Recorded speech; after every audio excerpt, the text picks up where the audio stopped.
কাঁচা ডিম বা কাঁচা তেল বা ডিম সিদ্ধ করার কোনো রকম ঝামেলা ছাড়াই আজকে মাত্র 5 মিনিটে দোকানের মতো করে পারফেক্ট মেয়োনিজ রেসিপিটি শেয়ার করব।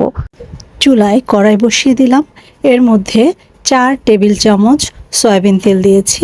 মেয়োনিজ বানানোর পুরো তেলটাই আমি কড়াইতে দিয়ে দিলাম। এর মধ্যে 2টা ডিম ভেঙে দিচ্ছি।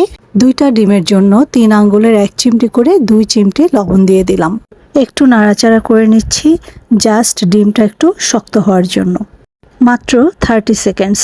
এতে করে কাঁচা তেলটা রইল না, আর ডিম আলাদা করে সেদ্ধ করারও কোনো ঝামেলা রইল না।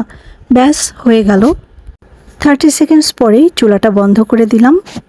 এ পর্যায়ে আমি এর মধ্যে 2টা ডিমের জন্য 2 টেবিল চামচ চিনি দিলাম, 2 টেবিল চামচ পানি দিলাম। পানিটা হচ্ছে চিনিটা গলানোর জন্য, এবং 2 টেবিল চামচ গুঁড়া দুধ দিলাম। চাইলে আরও বেশি গুঁড়া দুধ দিতে পারেন, এতে করে টেস্টটা অনেক ভালো আসবে।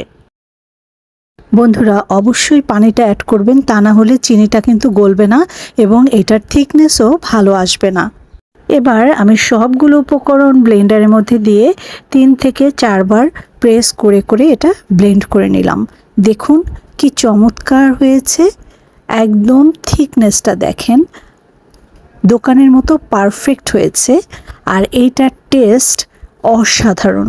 বন্ধুরা, সব মিলিয়ে মাত্র 3 মিনিট। এতে লাগলো না কোনো গোলমরিচের গুঁড়া, সরিষা, শুকনা মরিচ, কাঁচা মরিচ, রসুন, কিচ্ছু না। এটার স্বাদ একবার বানিয়ে খেয়ে আমাকে কমেন্টে জানিয়ে যাবেন, অসাধারণ। সো ভালো লাগলে রেসিপিটি শেয়ার করতে পারেন, আমার চ্যানেলটা সাবস্ক্রাইব করতে পারেন, আর মন চাইলেই টেবিলে পাউরুটি রেখে ঝটপট এরকম মেয়োনিজ বানিয়ে নিতে পারেন। আজকে বিদায় নিচ্ছি, সবাই ভালো থাকবেন, টাটা।